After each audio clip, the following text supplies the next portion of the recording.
Ama atlasın.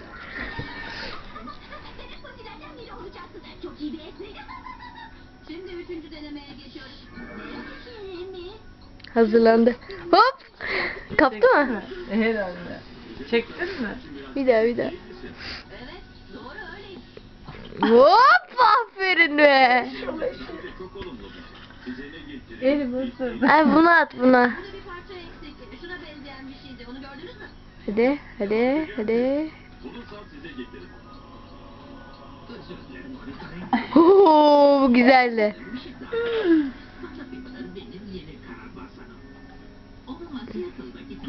Oo.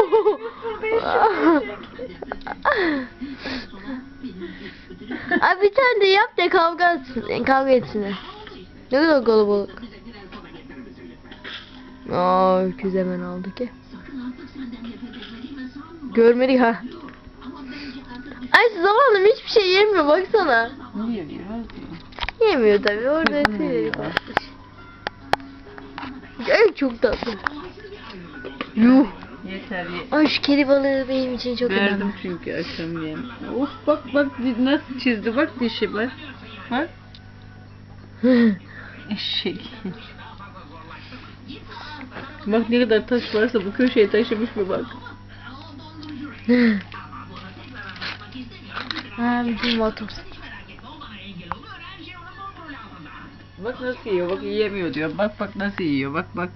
Anne o artıkları yiyor. Kırıntıları yiyor. Bak ya tipe bak.